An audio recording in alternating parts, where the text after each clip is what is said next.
Shalom Aleichem. Bapak Yahweh memberkati saudara sekalian. Pagi ini saya akan menyampaikan satu materi yang saya beri tema, kok bisa sih? Apa sebetulnya yang dimaksud hal ini? Kita akan sama-sama mendengarnya. Namun sebelumnya saya akan membacakan sebuah kesaksian yang datang dari Belanda. Dan karena pagi ini saya akan banyak membaca kitab suci, mungkin ada di antara saudara yang berkenan untuk membantu membacakannya, bisa ambil mic, tolong dibantu membacakannya. Oke, Brisco, terima kasih. Tolong kasih mic-nya. Saya akan bacakan terlebih dahulu, Bapak Ibu, kesaksian dari negeri Belanda, yaitu Ibu Loh Saliati dari Holland, atau nama baptisnya adalah Yemima. Beliau ini dibaptis di Yunani pada saat liburan ke Yunani. Nah, saya akan bacakan kesaksiannya.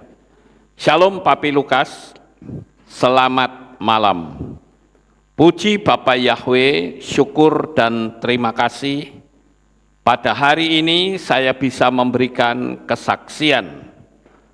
Sebelumnya saya ucapkan terima kasih juga untuk Papi Lukas atas pengajaran-pengajarannya yang di YouTube yang sangat menguatkan iman saya.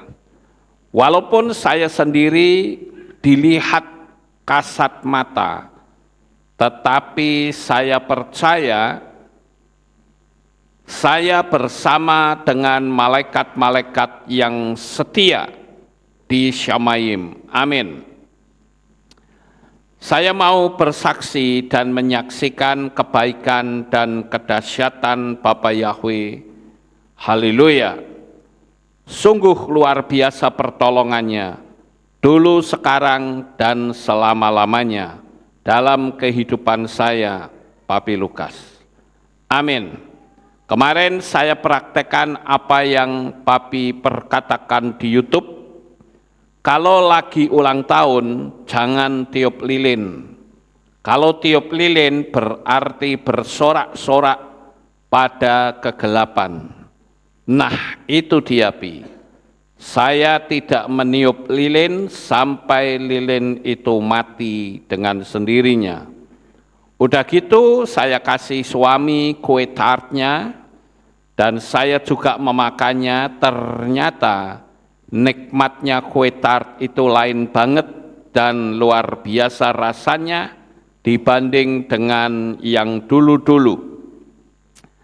Apalagi saya tidak begitu doyan sama yang namanya kue tart.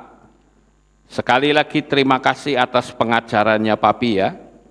Oh ya, tanggal 13 Oktober, hari Kamis, kami mau ke Bandara Frankfurt atau Jerman menuju ke Budapest untuk vacation atau liburan. Sebelum kami berangkat, saya sendiri sudah berdoa karena suami belum percaya. Dan pada waktu di perjalanan, hujannya sangat lebat banget dan jalannya pun macet.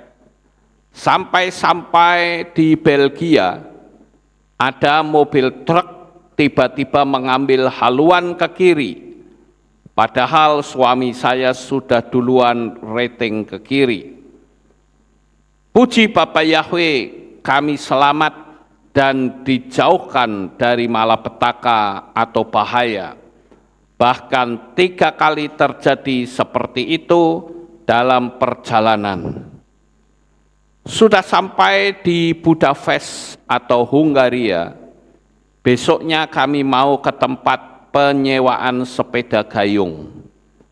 Tempatnya itu pas di depan basilika atau gereja. Baru masuk area itu saja saya sudah pusing, sakit kepala, auranya sangat tidak sejahtera. Maaf, bukannya saya menentang firman Tuhan karena saya tidak tahu, Pi. Ternyata benar Bapak Yahweh itu pencemburu. Padahal saya hanya di luar, tidak masuk di gereja itu. Puji Bapak Yahweh, saya minta pengampunan dan saya pun menggemakan Shema Yisrael. Haleluya, setelah saya kembali ke Holland, saya merasa tidak enak dan semua badan terasa sakit. Saya pun berdoa sendirian di kamar. Saya percaya saya bersama malaikat Bapak Yahweh. Sakit di kepala pun berat sekali. Kayak ada batu dan jarum yang ditusuk-tusuk di atas kepala saya. Sudah begitu saya telepon kakak saya yang di Bali, bersama-sama berdoa, memuji dan menyembah Bapak Yahweh. Keesokan harinya belum juga hilang, tapi saya praktekkan sistemiknya Bapak Yahweh dengan iman dan memperkatakan dengan keras bahwa saya sudah disembuhkan oleh Yahweh Rafa dalam Yeshua HaMashiach. Bilur-bilur dan darahnya yang kudus menyembuhkan dan memulihkan saya. Haleluya, haleluya. Beberapa menit kemudian semua plong rasanya ringan dan enak. Padahal sebelum itu saya dikasih paracetamol sirup, vitamin dan lain-lain. Sama suami tetap tidak mempan dan tidak ada perubahan atau reaksi akan sembuh. Puji Bapak Yahweh, saya sangat-sangat berterima kasih dan selalu bersyukur kepada Bapak Yahweh, pencipta langit dan bumi, pemilik Syamayim. Amin. Dengan pengajaran sistemiknya Bapak Yahweh dari Papi Lukas, saya harus berani memperkatakannya. Saya menjadi sehat dan kuat. Amin. Tetap semangat untuk memberitakan nama Tuhan yang benar dan memberitakan kabar baik Dafar Elohim kepada umat-umatnya di seluruh dunia. Salam damai sejahtera dan sehat selalu untuk brother and sister di Kehilat Alef Tau Magelang. Bapak Yahweh Besem Yeshua HaMashiach memberkati Papi dan keluarga. Haleluya. Amin. Shalom, haleluya. Inilah kesaksian saya hari ini, Pi. Terima kasih sekali lagi sudah membacakannya.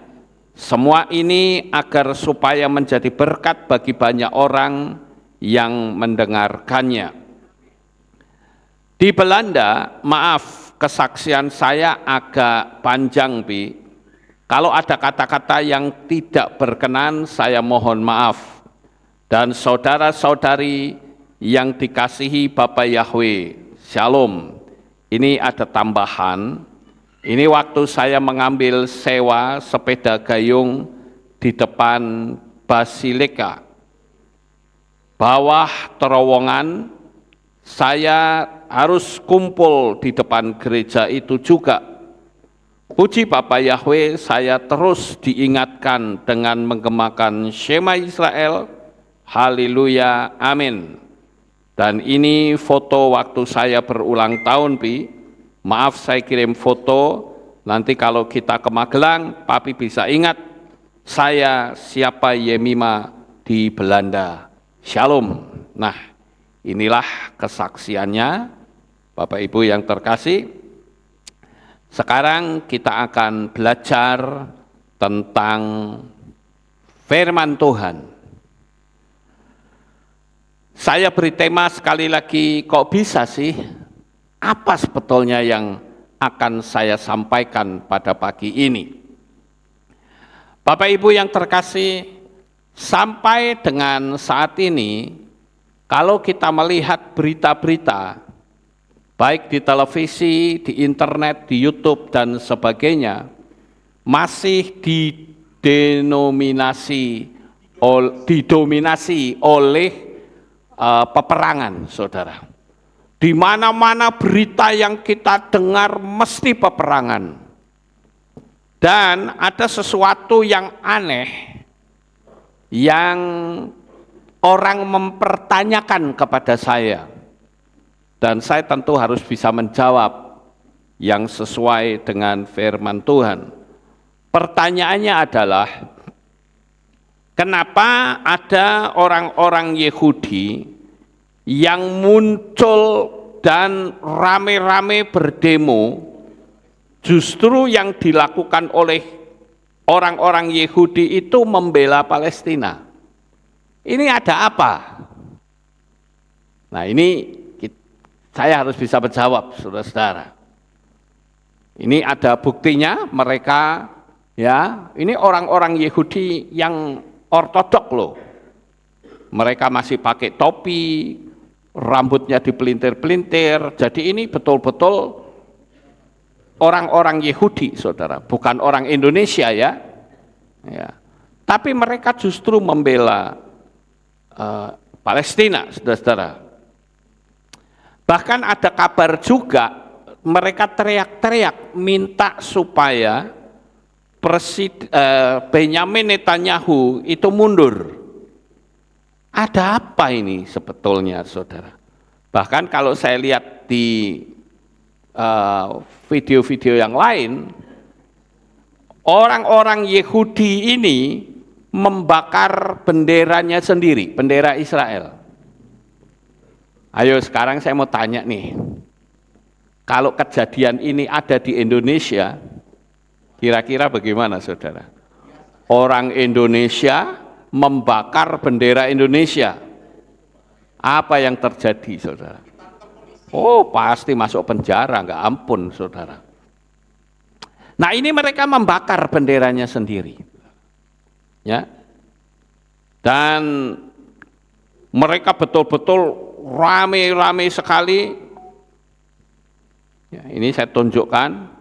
Nah, ini mereka sedang membakar bendera.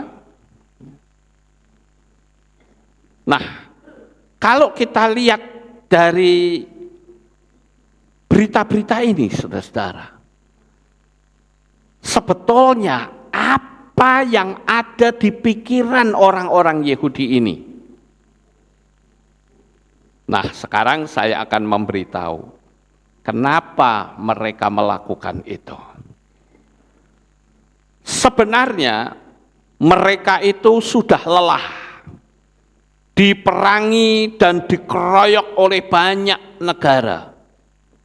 Mereka ingin bebas, sampai-sampai mereka bikin lagu pun, ya, lagu kebangsaan itu temanya Hatikvah atau pengharapan.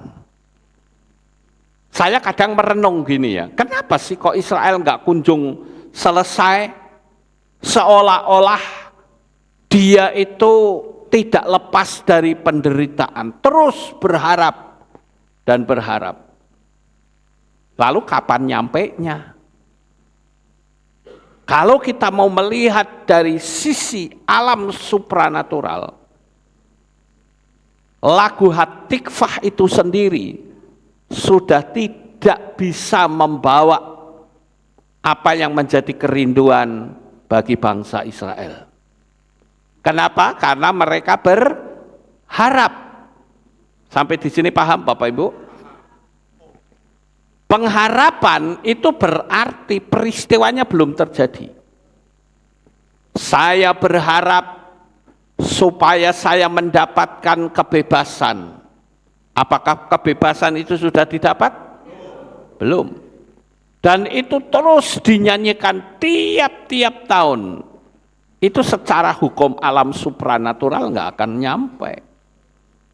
Terus berharap dan berharap. Harusnya mereka ganti lagunya, saudara. Ya tapi ya sudahlah, itu urusan mereka. Tapi yang jelas bangsa Israel itu ingin hidup damai. Dan kalau saya perhatikan saudara, orang-orang kebanyakan tidak paham akan Israel.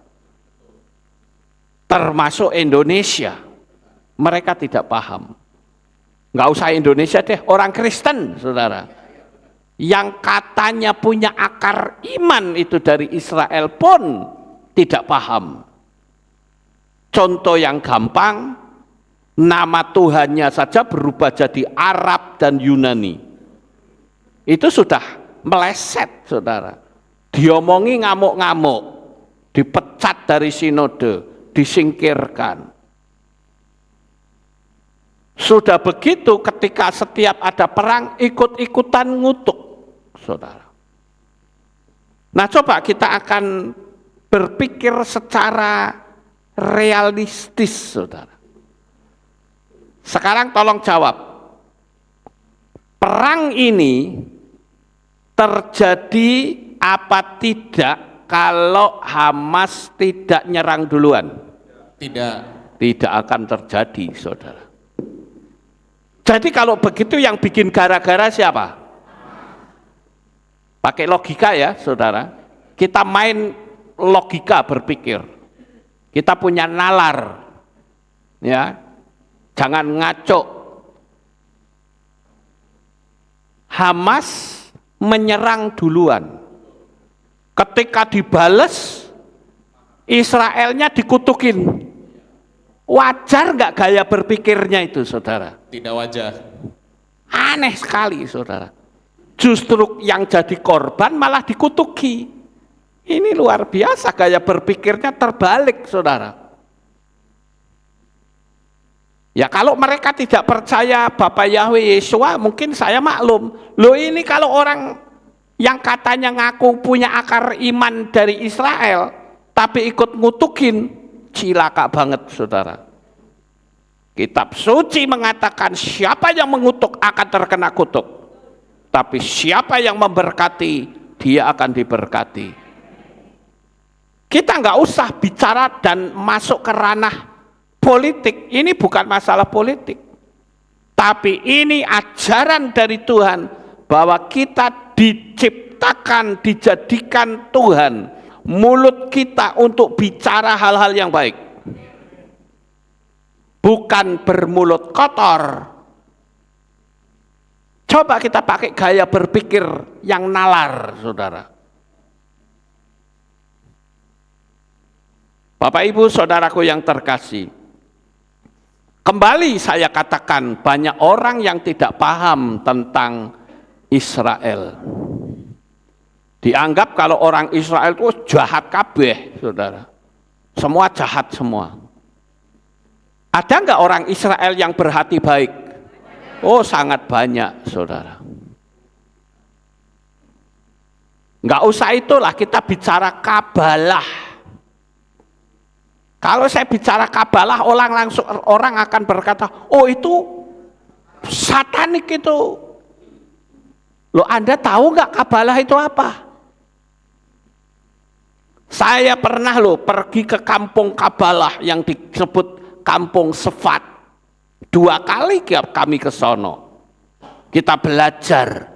Dan ternyata mereka tidak pernah satu kali pun mengagungkan setan. Bahkan mereka mengagungkan Bapak Yahweh, saudara. Walaupun mereka belum berani untuk menyebut namanya.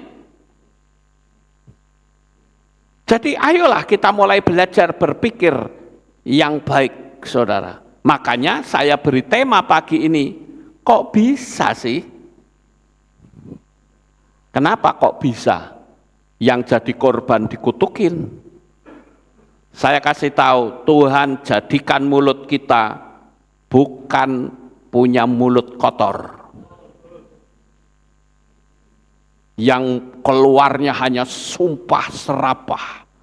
Bahkan kadangkala kita tidak tahu berita yang sebenarnya di luaran ini kan berita berita yang muncul kan liar sekali. Ya.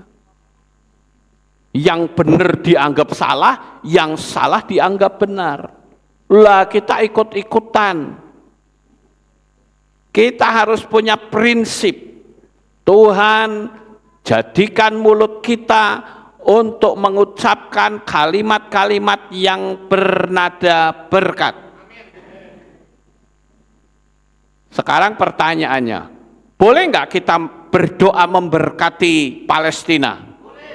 Boleh. Kenapa? Karena mereka juga butuh diselamatkan. Kita doakan supaya mereka mengerti kebenaran.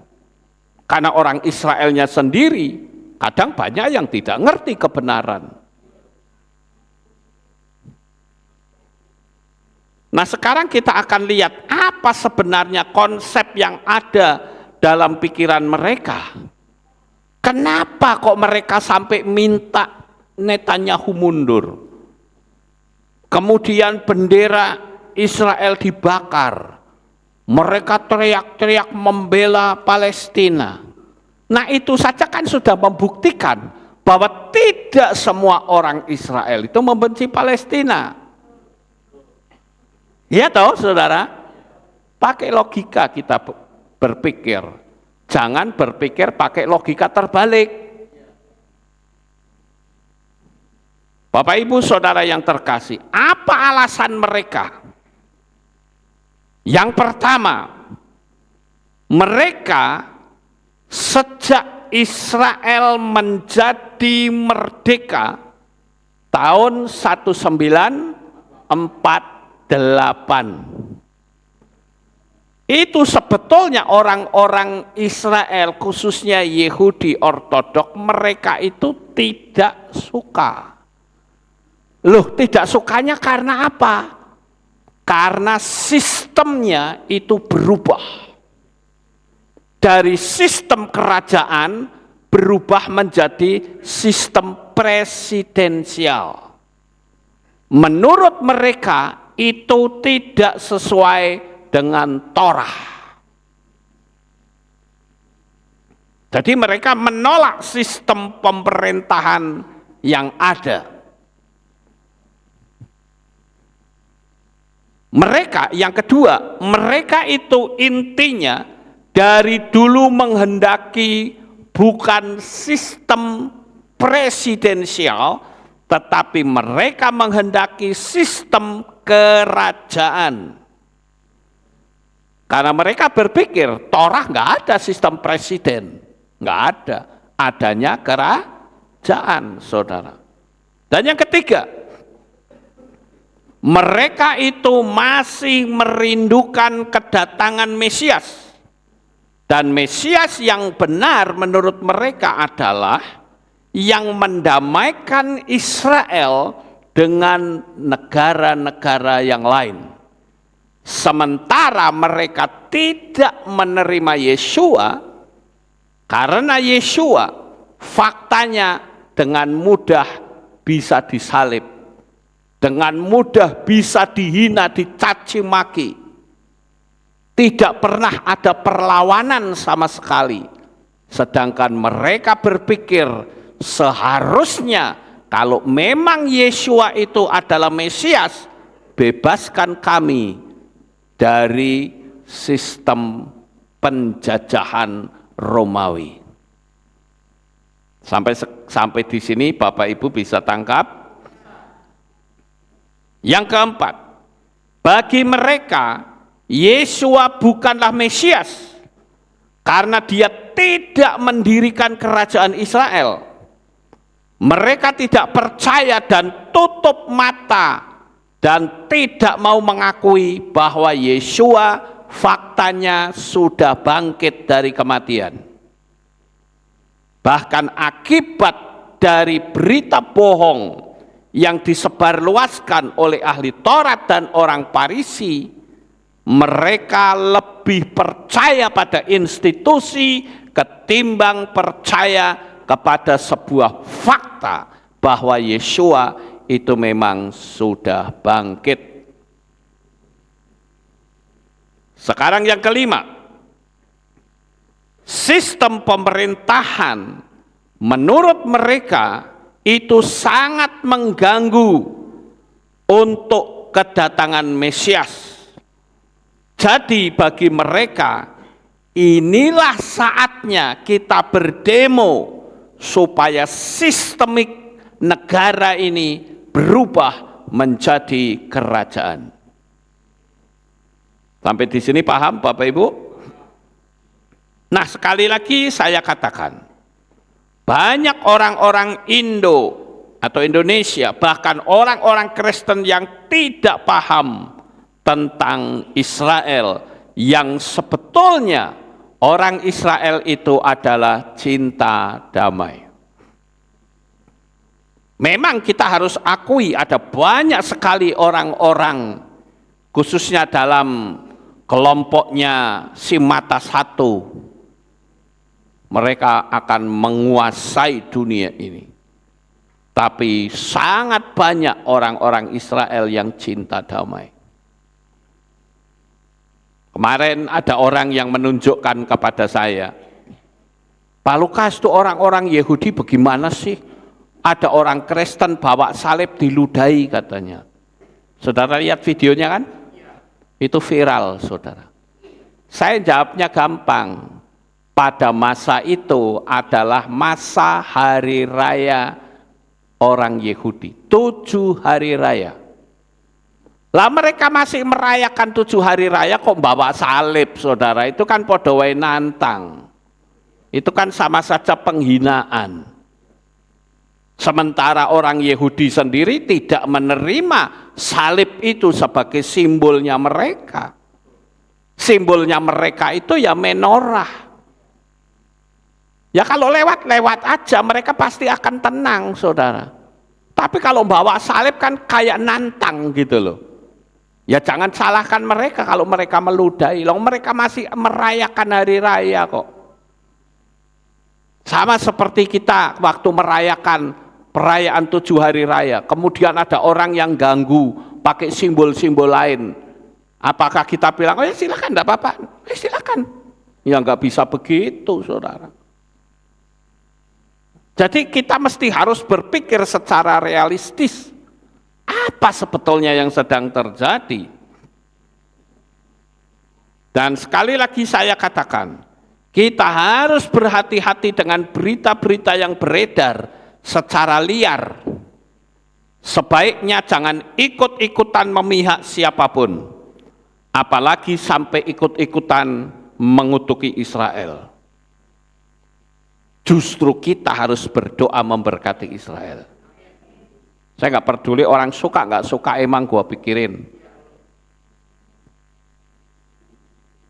Bapak Ibu Saudara yang terkasih, sekarang saya akan kasih tahu kepada saudara, dasarnya apa? Kok saya berani mengatakan bahwa orang Israel itu sebetulnya pingin sistem negaranya itu adalah sistem kerajaan, bukan sistem presidensial. Kalau saya perhatikan dari kitab suci, maka di situ kita diberitahu kesalahpahaman orang Israel tentang Mesias itu sudah ada dari dulu. Intinya adalah mereka berpikir yang namanya Mesias itu ya mereka berani berperang melawan penjajah.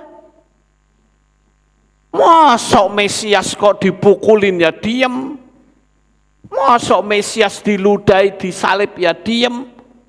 Mesias macam apa itu? Itu yang ada di pikiran mereka.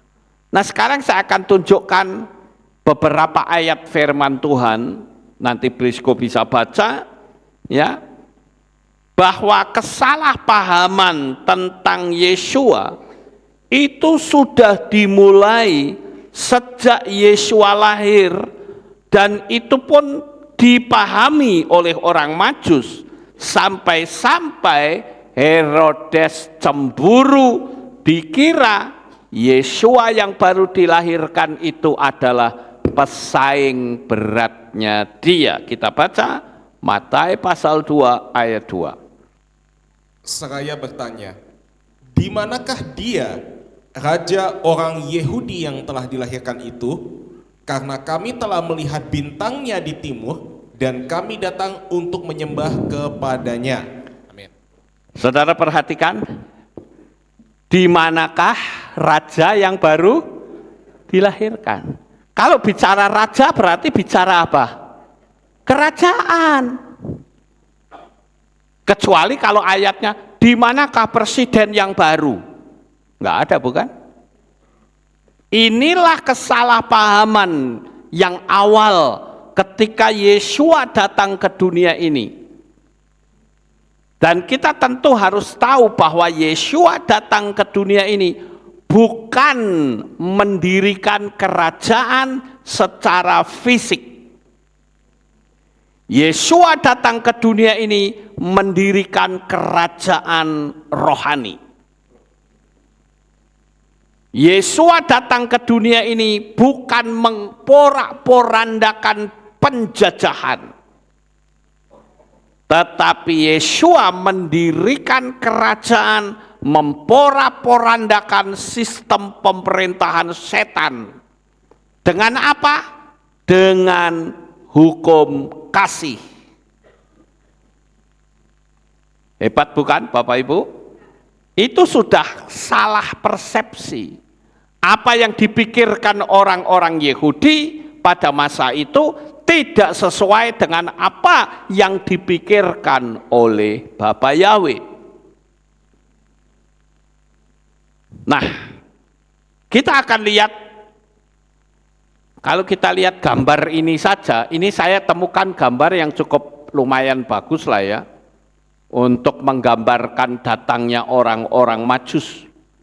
Karena selama ini yang kita kenal, gambarnya adalah 3 orang, ya nek 3 orang ya dari daerah Persia sana sampai ke Israel ya bisa dirampok di tengah jalan. Nah, untuk masalah ini ada sendiri sesinya, silahkan lihat video-video saya yang lain. Kejanggalan di seputar kelahiran Yesua, ada materinya. Lihat aja lah, ya. Semua lengkap ada di sana. Kemudian kita lihat yang kedua, saudara. Mereka tidak tahu kalau Yesua itu bukan mendirikan kerajaannya di dunia ini dengan cara mengkudeta pemerintahan yang ada. Tetapi yang Yesua maksud adalah kerajaan Shamayim. Kita baca Yohanan 18 ayat 36. Yesua menjawab, kerajaanku bukan berasal dari dunia ini. Jika kerajaanku berasal dari dunia ini, para pengawalku tentu telah berjuang agar aku jangan diserahkan kepada orang-orang Yahudi. Tetapi sekarang kerajaanku bukanlah berasal dari sini. Amin. Nah, jelas bukan Bapak Ibu? Jadi Yesua itu bukan mendirikan kerajaan secara fisik. Sekarang yang jadi pertanyaan, bisa nggak Yesua lakukan ngundang malaikat-malaikat untuk mengobrak-abrik pemerintahan Romawi? Oh, terlalu mudah. Ya. Tapi bukan itu yang Yesua lakukan. Justru Yesua datang ke dunia ini untuk menyelamatkan semua manusia. Ini yang mesti kita pahami, Bapak Ibu. Tapi kalau kita tidak paham, ya tidak mungkin kita percaya kepada Yesua. Emang dia itu siapa? Nah, sekarang kita lihat yang berikutnya. Murid-murid memiliki konsep yang berbeda dengan Yesua. Mereka pikir Yesualah yang akan membebaskan mereka dari penjajah Romawi. Kita baca di Lukas 19 ayat 38. Seraya berkata, Diberkatilah dia yang datang sebagai raja dalam nama Yahweh, damai sejahtera di Syamayim, dan kemuliaan di tempat yang maha tinggi. Amin. Nah, kembali lagi kalau kita baca ayat ini saja kita sudah paham bahwa konsep orang-orang Yahudi pada waktu itu sangat berbeda. Sampai di sini paham ya Bapak Ibu? Agar supaya kita jadi semakin cerdas. Apa sebetulnya misi Tuhan? Makanya kalau di luar sana banyak orang yang mengolok-olok Yeshua dengan berkata, katanya juru selamat. Lah juru selamat kok dipukulin ya nurut.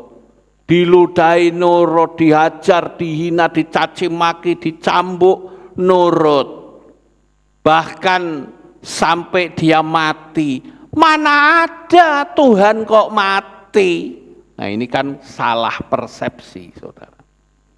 Nanti di bagian belakang saya akan kembali terangkan. Supaya kita itu ngerti, cerdas, hafal. Karena ini sudah menyangkut masalah keselamatan. Jangan sampai kita itu menjadi tidak selamat karena kita salah pemahaman tentang siapa sebetulnya Yeshua itu. Jadi mereka, orang-orang Yahudi itu berpikir harusnya ini dikalahkan. Atau setidak-tidaknya Yeshua itu punya postur yang tinggi besar, ganteng, gagah, mungkin orang macam-macam sekali pukul jedot mati. Itu pikiran mereka begitu. Lah kok ternyata ini kok diapa-apain diam aja di mana adalah mereka itu akhirnya tidak bisa menerima Mesias karena konsepnya berbeda. Jadi sekali lagi ini adalah alasan-alasan secara yang tertulis dalam kitab suci. Kenapa mereka melakukan demo? Ini jawabannya saudara. Karena mereka menghendaki sistemnya bukan sistem presidensial, tapi sistem kerajaan. Dan sekali lagi, sistem presidensial menurut mereka itu akan menghambat datangnya Mesias. Tapi bagi kita, mau sistem apapun, ketika waktunya sudah sampai, Yeshua akan datang kembali sebagai hakim yang adil. Dia akan datang kembali sebagai mempelai pria kita. Ini yang saya katakan, kita memiliki sebuah pengharapan yang luar biasa. Bayangkan orang Israel itu pandainya seperti apa, cerdasnya seperti apa, sampai tidak bisa menangkap bahwa Mesias itu sudah datang ke dunia ini, masih ditunggu terus. Padahal sebentar lagi dia akan datang lagi, bukan sebagai bayi yang lemah, tetapi dia datang dengan segala kemuliaannya. Betapa bangganya kita bisa percaya kepada Yeshua HaMashiach. Kita lanjut yang berikutnya. Penjahat yang di kayu salib pun punya pemahaman yang sama, yaitu Yeshua itu sebagai raja. Artinya begini saudara, kalau saya terjemahkan secara gamblangnya begini, ya sudahlah Tuhan, engkau kali ini kalah deh, nggak apa-apa, tapi nanti kalau kamu datang lagi sebagai raja, ingat aku ya. Raja meneng, ya saudara. Itu konsep, sekali lagi konsep mereka adalah mengalahkan penjajah. Kita baca Lukas 23 ayat 42. Dan dia berkata kepada Yeshua, Tuhan, ingatlah aku manakala engkau datang dalam kerajaanmu. Amin. Nah, kembali lagi konsepnya masih sama. Jadi itulah konsep orang Yahudi dari zaman dulu sampai sekarang itu masih sama. Makanya saya katakan bahwa dengan adanya sistem pemerintahan sekarang, mereka berpikir ini menjadi penghambat datangnya Mesias. Mereka sudah kepingin segera mendirikan bait suci. Seperti kita ketahui bahwa sekarang sudah tersedia red heifer atau lembu merah. Dulu sudah ada, tapi sayang didiskualifikasi karena ekornya hitam. Mereka menemukan lagi red heifer yang lain. Ternyata didiskualifikasi lagi karena sekalipun semuanya merah, diketahui bahwa itu adalah rekayasa genetika. Nah sekarang muncul lagi nih red heifer, dan yang kali ini betul-betul secara alamiah. Tidak ada sentuhan tangan manusia sama sekali. Tidak ada lagi rekayasa genetika, yang artinya masa kedatangan Mesias sudah sangat dekat. Karena ketika nanti dia datang, akan ada prosesi yang dipakai untuk menyucikan bait Elohim dengan lembu merah itu. Tapi saya tidak bicara di situ, saudara. Saya akan tetap fokus tentang kesalahpahaman orang Israel ini. Sekarang kita lihat yang lebih jauh.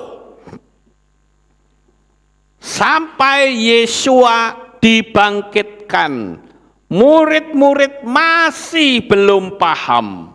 Bahkan saat mereka dalam perjalanan menuju ke Emmaus pun mereka tidak tahu. Coba kita baca Lukas 24 ayat 21. Dan dahulu kami berharap bahwa dia adalah orang yang akan segera menebus Israel, tetapi kenyataannya dengan semua ini, hari ini memasuki hari ketiga sejak apa yang telah terjadi itu. Amin. Nah, mereka nggak paham, saudara, bahwa hari itu Yesua sudah bangkit. Nah, waktu itu Yesua ikut jalan bersama murid-murid yang hatinya sedang kecewa. Aku kira dia akan memulihkan kerajaan bagi Israel. Nyatanya, ya sudahlah, ayo kita jalan ke Emmaus sajalah. Lah di situ Yesua tanya, kamu itu sedang ngomong apa sih? Jalan bareng loh, saudara. Tapi mereka bisa tidak ngerti kalau mereka berjalan bersama Yesua. Dan memang kalau kita perhatikan ayatnya, Yesua itu wajahnya sudah berbeda. Mereka berjalan bersama, tapi mereka tidak tahu bahwa mereka berjalan bersama Tuhan mereka. Barangkali saya kalau terapkan sekarang, sama juga, banyak di antara kita yang tidak menyadari bahwa tiap-tiap hari, tiap-tiap waktu ada Tuhan yang selalu bersama dengan kita. Tapi kita nggak ngerti, saudara. Lalu apa bedanya dengan dua orang murid yang menuju ke Emmaus? Mereka tidak tahu. Mereka taunya apa, saudara? Setelah mereka nyuruh makan, ya, mereka nyuruh mampir. Kemudian Yesua melakukan apa? Memecah-mecahkan roti. Baru mereka sadar. Sekali lagi ingat, ini bukan perjamuan kudus, ya. Tapi Yesua punya kebiasaan memecah-mecahkan roti. Mereka baru tahu, loh, lah ini kan guru kita. Tapi terlepas dari semua itu, kembali lagi saya katakan bahwa inilah bukti-bukti secara kitab suci secara otentik bahwa konsep mereka tentang Tuhan itu salah besar. Barangkali kalau saya pertanyakan kepada saudara, mungkin kita juga punya pemahaman yang sama. Kalau saya tanya siapakah Yesua itu, mungkin banyak yang tidak paham. Ambuh wis pokoknya aku melu wae. Ada yang seperti itu. Saya banyak mendapatkan kesaksian dari orang-orang yang WA saya yang mengatakan, sekarang saya baru paham, saya baru ngerti siapakah Yesua itu. Saya tanyalah, kamu jadi Kristen sudah berapa lama? Sejak ada di kandungan ibu saya. Tapi saya tidak tahu tentang apapun. Yang saya tahu mamaku beragama Kristen, ya aku wis ikut wae. Tanpa tahu tujuanmu ikut Tuhan itu untuk apa. Saya berharap jemaat di sini tidak ada yang seperti itu. Saya juga berharap para subscriber yang mengikuti streaming ini tetap memiliki konsep yang benar tentang siapakah Yesua itu. Jadi kalau begitu ada sebuah pertanyaan yang besar dan penting. Siapa sebetulnya Yesua itu? Nah, Bapak Ibu yang terkasih, saya akan jawab siapa sebetulnya Yesua itu. Dia adalah Bapa Yahweh sendiri yang menjadi manusia. Yohanan 14 ayat 9. Yohanes 14 ayat 9. Yesua berkata kepadanya, telah demikian lama aku ada bersama kamu, dan engkau belum mengenal aku, Filipus? Siapa yang melihat aku, ia telah melihat Bapa. Dan bagaimana engkau berkata, tunjukkanlah Bapa itu kepada kami? Amin. Nah, ini Filipus loh, muridnya sendiri loh. Nggak ngerti siapa itu Yesua. Sehingga dia tanya, guru, tunjukkanlah Bapa itu kepadaku. Kenapa Filipus bertanya seperti itu? Karena Bapa Yahweh tidak bisa dilihat dengan mata. Makanya supaya dia bisa dilihat dengan mata, maka Bapa Yahweh itu menjadi manusia. Makanya Yesua berkata, kalau kamu melihat aku, melihat Bapa. Paham Bapak Ibu? Jadi Yesua itu siapa? Dialah Bapa Yahweh sendiri. Gampang sebetulnya. Dan saya tunjukkan sebuah konsep teologi yang sangat simple. Tapi sayangnya dipelintir dengan pola teologi bikin orang bingung, saudara. Sekarang saya tunjukkan, yang di ujung sana itu kan ada cahaya tuh, ya, yang kiri atas. Cahaya itu saya katakan itulah Yahweh, saudara. Nah sekarang Bapak Yahweh ingin menuntun umatnya, ya, dari Misraim menuju ke Kanaan. Dia memakai apa? Tiang awan dan tiang api. Jadi kalau begitu tiang awan dan tiang api itu siapa? Bapak Yahweh sendiri menjadi tiang awan dan tiang api. Nanti orang bilang, mana ada Tuhan kok jadi api, jadi tiang awan. Ya kalau Anda berpikir seperti itu, berarti Bapak Yahweh itu tidak maha kuasa. Kalau dia maha kuasa, dia bisa jadi apa saja. Kalau tidak bisa jadi tiang awan dan tiang api, berarti Bapak Yahweh kalah sama Banaspati, saudara. Tahu Banaspati enggak? Ya, mungkin ada di antara teman-teman kita yang dari negara lain bingung, apa kuwi Banaspati? Banaspati itu adalah jin api atau setan api. Dia bisa menjelma menjadi api. Itu Banaspati. Mosok setan aja bisa, Bapak Yahweh enggak bisa. Sampai di sini paham? Kemudian kalau saudara lihat yang sebelah kanan, itu ada tangan yang menulis mene mene tekel ufarsin. Itu adalah tangannya Bapak Yahweh sendiri yang menulis di dinding kerajaannya Raja Belsasar. Karena dia sombong ditulis mene mene tekel ufarsin. Bahwa sistem pemerintahan raja itu diakhiri karena sombong. Pertanyaannya, tangan siapakah itu?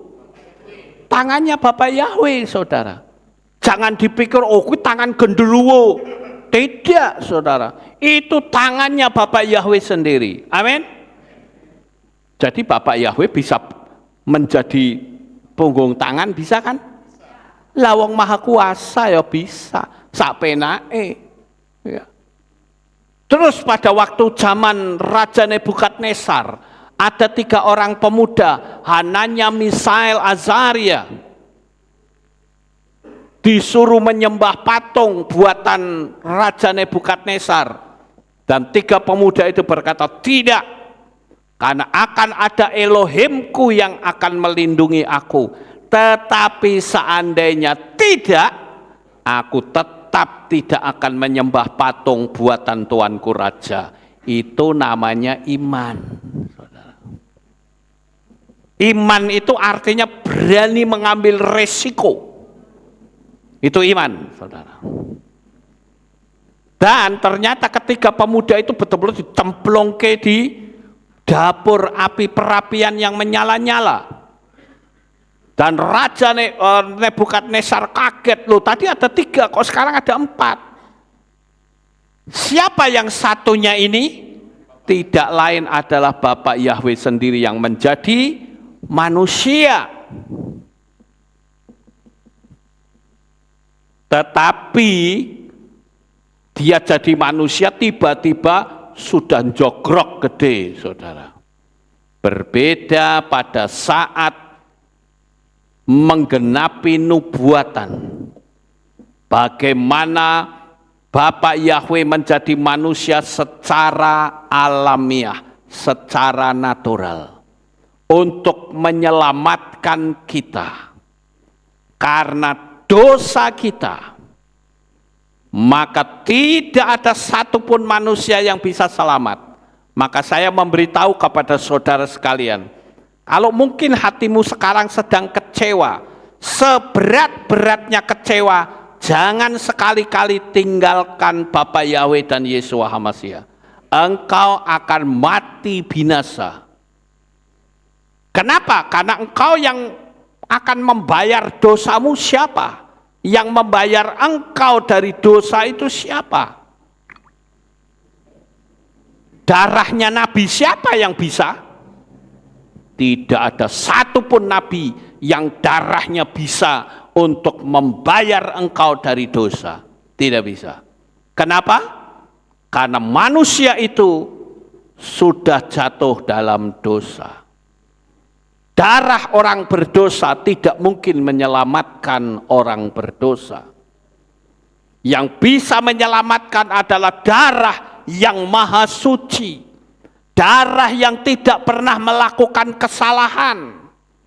Darah yang tidak pernah berbuat dosa. Itulah darahnya Yeshua HaMashiach. Jadi urutannya itu gampang, saudara. Bapak Yahweh menjadikan manusia. Manusianya berdosa. Maka manusia harus bayar dengan darah. Tapi karena Bapak Yahweh tidak punya manusia yang sempurna, maka diganti dengan darah domba, darah binatang. Loh kok darah binatang bisa? Bisa. Karena apa? Binatang itu tidak berdosa. Tidak pernah dalam kitab suci kita mengatakan dombanya Abraham, domba yang berdosa. Kenapa? Lah tukang ceruduk. Enggak begitu, saudara. Sekalipun domba seruduk-serudukan, bahkan ada yang mati, tapi tetap tidak ada domba yang Tuhan ampuni ya, musuh saya kepalanya pecah. Nggak ada seperti itu. Itu sebabnya darah binatang itulah yang dipakai untuk membayar manusia dari dosa. Tetapi itu harus diperbaharui dari tahun ke tahun, khususnya pada saat perayaan Hari Raya Yom Kippur. Saat perayaan Yom Kippur, imam besar akan menumpangkan tangannya atas 2 domba. Yang satu disembelih, yang satu tanduknya dikasih ikat tali kermisi, kemudian dilepaskan di padang gurun yang disebut dengan Azazel. Maka ketika domba itu mati, didapati tali kermisinya menjadi putih. Maka ada ayat yang mengatakan, sekalipun dosamu merah seperti kermisi, akan menjadi putih seperti salju. Bapak Ibu yang terkasih, darah binatang akan terus diperbaharui. Sekarang bagaimana caranya agar tidak perlu lagi menggunakan darah binatang? Maka sekali lagi tuntutannya adalah harus ada manusia yang sempurna, yang berani mencurahkan darahnya untuk membayar manusia dari dosa. Sekali lagi, dunia ini tidak ada manusia yang sempurna karena dia sudah ada dalam dosa. Yang sempurna itu adalah Bapa Yahweh. Sedangkan yang harus bayar itu adalah manusia, maka tidak ada cara lain kecuali Bapa Yahweh menjadi manusia. Paham Bapak Ibu? Itu sebabnya tadi dalam ayat bacaan dia katakan, kalau kamu melihat aku Filipus, kamu melihat Bapa. Saya ambil sebuah ilustrasi. Ada orang yang berada di sebuah pedalaman. Dia sering mengakses streaming kita. Tapi namanya di pedesaan, yang bisa ditangkap hanya suaranya saja. Orang di desa terpencil itu mereka kenal siapa itu gembala jemaat Kehilat Aleph Tau. Mereka taunya Lukas Sutresno, tapi wajahnya nggak tahu, saudara. Nah, sekali waktu saya berkunjung ke sana, lalu saya cerita tentang iman dan sebagainya. Orang di situ bilang, Pak, tolong tunjukkan gembalanya Lukas Sutresno macam apa. Saya akan jawab, kamu melihat aku, kamu melihat gembalanya Aleph Tau. Paham nggak Bapak Ibu? Jadi kalau begitu, ketika Yesus berkata, kamu melihat aku sama seperti kamu melihat Bapa. Artinya Yesua itu siapa? Ya Bapa Yahweh sendiri. Kenapa orang pusing muter-muter, saudara? Bahkan ada sekarang konsep Yesua dengan Yahweh itu pribadi yang berbeda.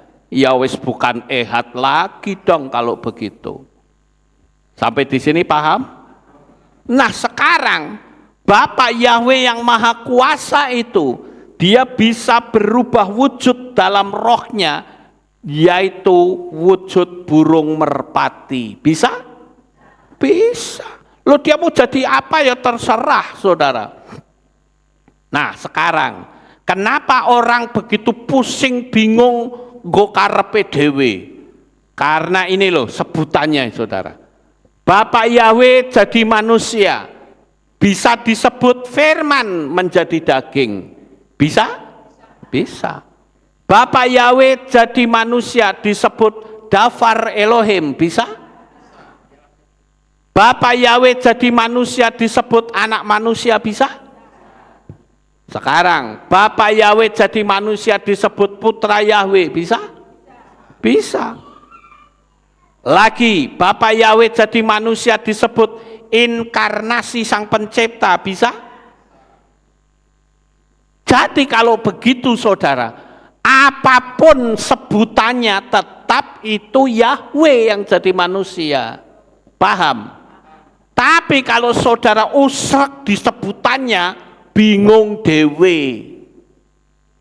Misalnya seperti tadi, Yahweh menjadi manusia disebut, firman menjadi daging. Lah mumet saudara, firman jadi daging. Wah, diputar, mumet dewe. Ini hanya sebutan. Anda mau menyebut inkarnasi silahkan, mau nyebut anak Yahweh silahkan, mau nyebut dafar Yahweh silahkan, mau nyebut apapun, tetap yang mati di kayu salib adalah Yahweh yang menjadi manusia. Makanya ketika Yesus disalib, itu ada prasasti yang ditulis, yang orang kenal. Saya tanya, apa INRI? INRI itu bahasa Latin saudara, Yesus Nazarenus Rex Judaeorum. Sedangkan dalam bahasa Ibraninya adalah Yeshua HaNazrit wa Melech HaYehudim. Diambil huruf depannya saja YHWH. Mana ada YHWH kok bisa dibaca Yahweh? Ya kan mulut kita yang ngomong begitu. Ya kalau mulutnya orang Israel ya bisa saudara. Iya toh? Sama seperti kalau saya bilang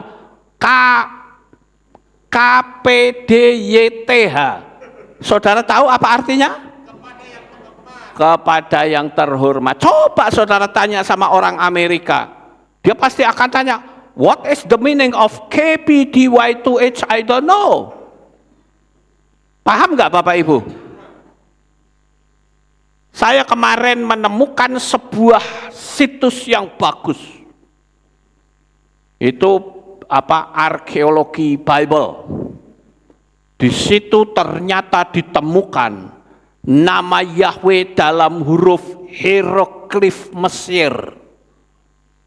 Siapa bilang Yahweh tidak bisa dibaca? Saya cuma ngomong, enek cangkeme wong Indonesia reso.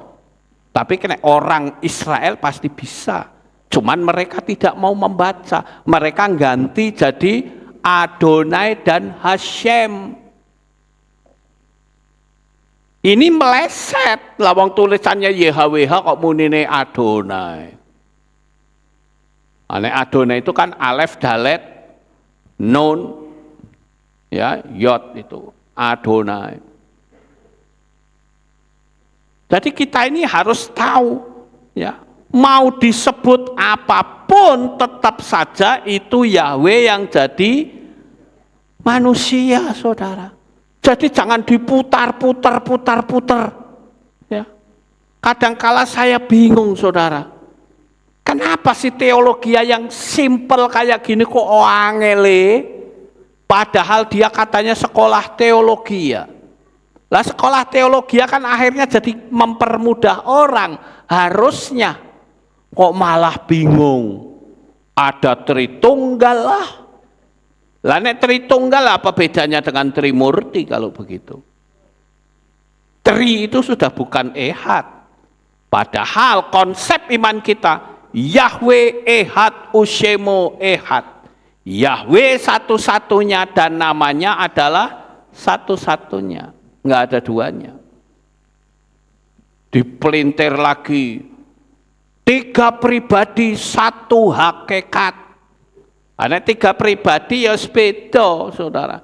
Pribadinya tetap satu. Saya sering membahasakannya seperti film Sun Gokong. Dikeroyok orang 50, dia bisa jadi 50. Apakah berarti ada 50 pribadi Sun Gokong? Ya tidak, pribadinya tetap satu. Gampang sih sebetulnya. Wong gampang-gampang kayak gitu kok dipikir pelintar-pelintir susah banget. Ya. Oke, kita lanjut saudara-saudara.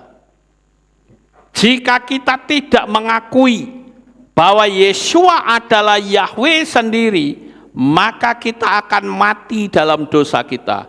Yohanan 8 ayat 24. Oleh karena itu, aku berkata kepadamu, bahwa kamu akan mati dalam dosa-dosamu. Sebab jika kamu tidak percaya bahwa akulah Dia, maka kamu akan mati dalam dosa-dosamu. Amin. Tuh kan, Yesus ngomong apa? Akulah dia. Akulah dia. Dia ini siapa? Ya Bapak Yahweh. Gampang sih sajane. Ya toh? Tadi negur Filipus, kamu sudah sekian lama ikut aku, kok nggak ngerti Bapak itu? Tanya lagi. Ya kalau pertanyaan ini saya tanyakan, mungkin saudara saya bisa katakan, kamu katanya sudah Kristen dari bayi, kok nggak ngerti? Sama nggak kira-kira? Maka saya perlu kasih tahu kepada saudara, ini menyangkut masalah keselamatan. Sekalipun pembicaraan kita tadi bicara masalah demonya orang Israel, tapi kalau saya giring masuk ke pola rohani, jadilah seperti ini. Kita jadi paham betul siapa itu Yeshua HaMashiach. Sampai saudara berani tinggalkan Yeshua, saya katakan, kamu tidak akan pernah sampai di Samayim. Karena orang yang bisa masuk ke Samayim harus dengan darah yang maha suci.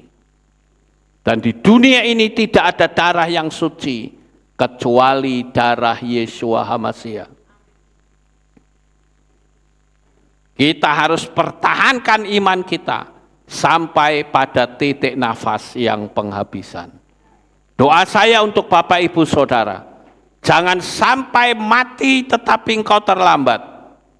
Ingat, kalau sampai engkau mati dan belum terima Yeshua sebagai juru selamat, belum termeterai atas namanya, maka saya nyebutnya engkau mati dengan sia-sia. Kenapa kita harus termeterai? Karena dulu waktu kita bertobat, kita dimeterai dalam nama siapa? Nah, siapa itu nanti spiritnya akan tuntut kita di kursi pengadilan Tuhan. Ketika kita ada di kursi pengadilan, maka spirit itu berkata, Tuhan, orang itu milik saya. Kok bisa? Lah dia dulu dibaptis dalam nama saya. Enak aja.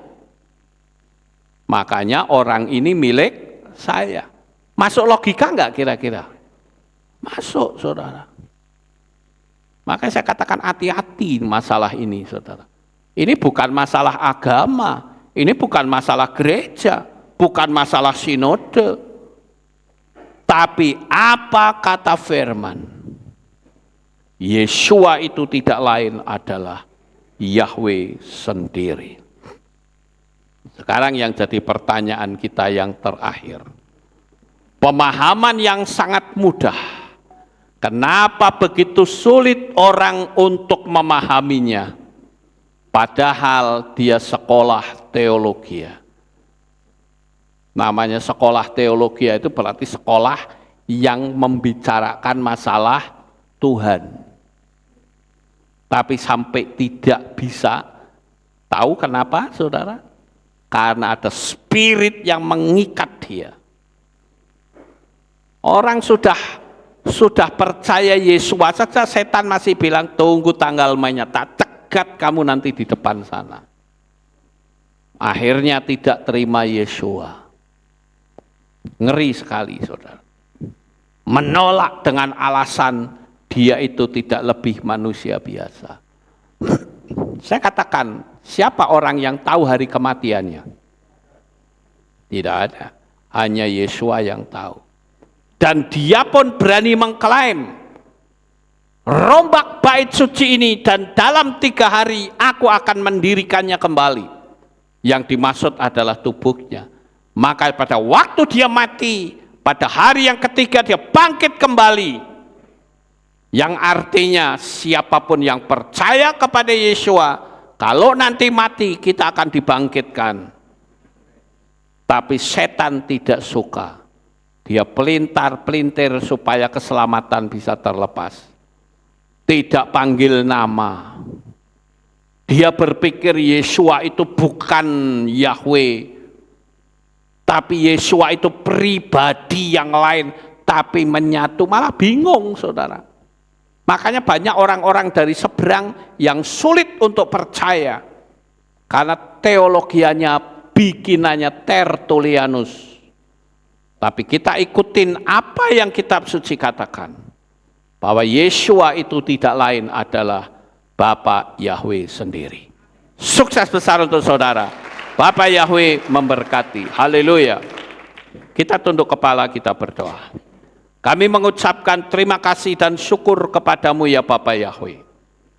Pada saat pagi hari ini kami telah mendengarkan firman-Mu. Biarlah kami akan semakin mantap ketika Engkau datang sebagai Raja, ketika Engkau datang sebagai mempelai, ketika Engkau datang sebagai hakim, atau Engkau datang dalam jabatan apapun, yang jelas kami pasti diselamatkan. Sekarang kami akan menata kehidupan kami menjadi lebih baik dari hari-hari yang lalu. Terima kasih Bapa. Apa yang kami lakukan adalah wujud dari cinta kasih kami kepadamu. Terpujilah Engkau di dalam nama Adonai Yeshua HaMashiach. Kami sudah berdoa. Semua yang percaya berkata, amin. Kita akan dengar pengumuman. Shalom. Berjumpa kembali dalam Aleph Tau Update News. Berikut kami sampaikan pengumuman minggu ini. Divisi Anak mengadakan pre-order kaos yang telah dibuka pada 24 September hingga 24 Oktober 2023. Untuk info lebih lanjut, dapat menghubungi Ibu Sylvia di nomor 0858 6703 7774 atau Ibu Yeni di nomor 0878 8813 3201. Demikian pengumuman minggu ini. Sampai jumpa di Aleph Tau Update News selanjutnya. Bapak Yahweh memberkati. Saya mengundang jemaat Tuhan kita bangkit berdiri, kita tutup dalam doa. Terima kasih Bapak Yahweh, selesai sudah ibadah kami. Dari awal, pertengahan, sampai pada akhirnya. Sebentar lagi kami akan kembali pulang ke rumah kami masing-masing. Jaga lindungi peliharakan kami sampai di rumah dengan selamat. Pertemukan kembali pada jam-jam ibadah mendatang dalam ikatan tali kasih-Mu. Terima kasih ya Tuhan, inilah doa syukur yang kami naikkan. Di dalam nama Adonai Yeshua HaMashiach, kami sudah berdoa. Mari kita angkat tangan kita, dan kita akan menerima berkat Kohanim. Haleluya. Yefareh keka Yahweh, wa yismereka.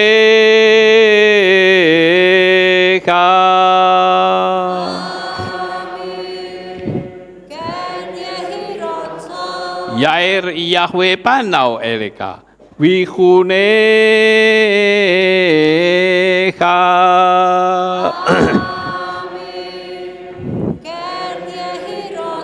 Yesa Yahweh panau eleka, wa yashem lecha shalom.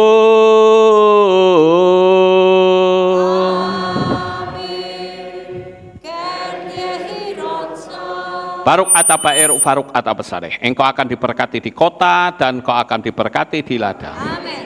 Baruk peripit ne kau friat matka au frifahem teka syekar ala peka wa esteroconeka. Diberkatilah buah kandunganmu, diberkati hasil bumimu, diberkati hasil ternakmu, anak-anak lebumu dan anak-anak dombamu. Amen. Baruk tanah kau misyarteka, diberkatilah pakulmu dan tempat adonanmu. Amen. Baruk ata baboy kau faruk ata betseteka, dan kau akan diberkati pada waktu engkau masuk, dan engkau akan diberkati pada waktu engkau keluar. Amen. Baruk ata Yahweh Elohenu melek haolam, besem Yeshua HaMashiach beruah hakodes kile olam faed. Kami sudah berdoa dan mengucap syukur. Haleluya.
selamat beraktivitas. Bapak Yahweh memberkati selalu. Amin. Pak Yahweh yang Maha Kuasa, terima kasih atas kehadiran Bapak Ibu Saudara sekalian dalam ibadah bersama kami di Kehilat Alef Tau Magelang. Doa saya Bapak Yahweh memberkati dengan kesehatan yang sempurna, damai sejahtera dan berkat materi yang semakin melimpah. Kami menunggu kembali kehadiran Bapak Ibu Saudara sekalian pada jam yang tersedia. Hari Sabat jam 5 pagi, hari Minggu jam 6 pagi, hari Rabu jam 6 sore. Siap sedialah sebagai mempelai Hamasiah untuk menyambut kehadiran mempelai pria kita yaitu Adonai Yeshua Hamasiah di awan-awan yang permai. Amen lehitraot. Shalom, sampai jumpa kembali.